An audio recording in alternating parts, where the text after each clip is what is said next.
दूसरों की negative energy से हमें क्या बचा सकता है? महाभारत के युद्ध के 10वें दिन क्या हुआ था जिसने युद्ध का सारा रुख ही बदल दिया?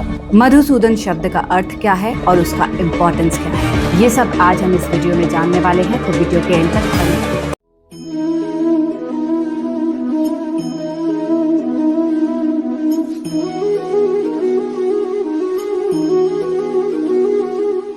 जय गुरुदेव and welcome to the channel Shlok by Shlok. आज हम भगवत गीता के दूसरे अध्याय को शुरू करने वाले हैं, दूसरे अध्याय के पहले श्लोक से। सबसे पहले ईश्वर को याद करते हैं। ओम श्री परमात्मने नमः। अथ श्रीमद् भगवद गीता द्वितीय अध्यायः।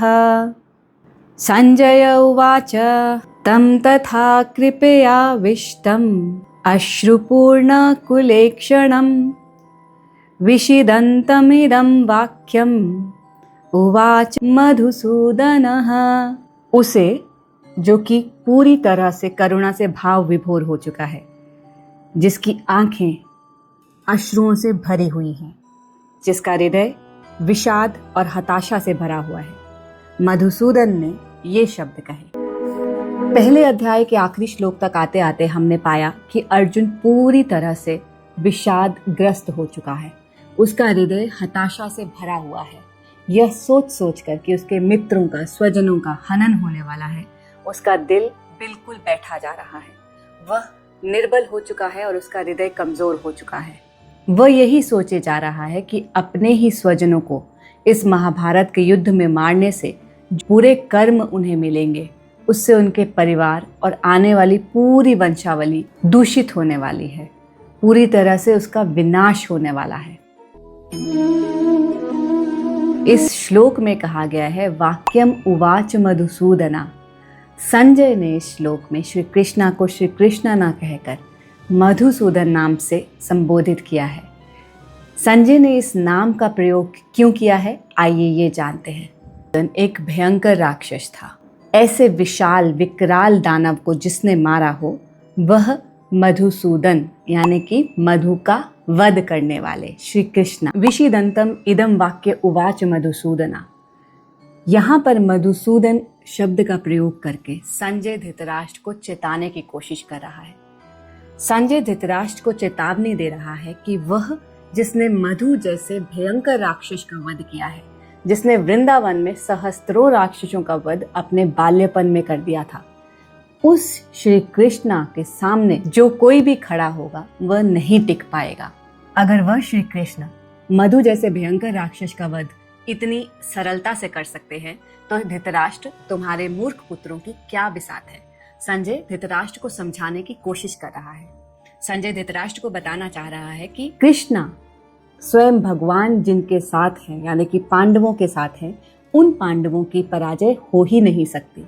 हे धृतराष्ट्र, तुम ऐसा बिल्कुल ना सोचो कि तुम्हारे पुत्र इस युद्ध में विजयी होने वाले हैं।